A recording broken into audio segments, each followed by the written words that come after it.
For today's video guys, ito ating lulutuin guys para sa tanghalian. Yan ang isda.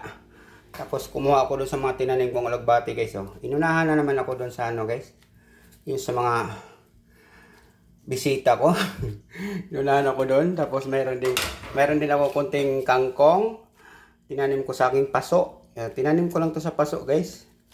Itong kalagbati doon sa likod ng opisina. Ito sa sa paso lang. Tapos itong malunggay sa kapitbahay.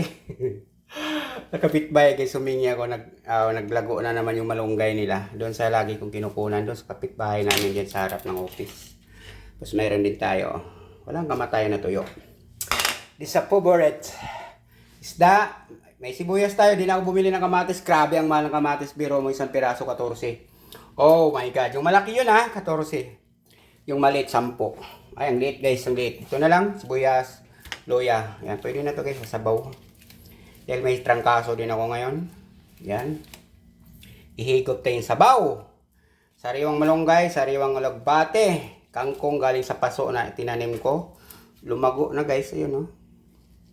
Tapos malunggay sa kapitbahay. O, diba? Tiyangkang! Yan po nga lulutuin natin para sa tanghalian, guys. Okay, thank you very much. Bye-bye.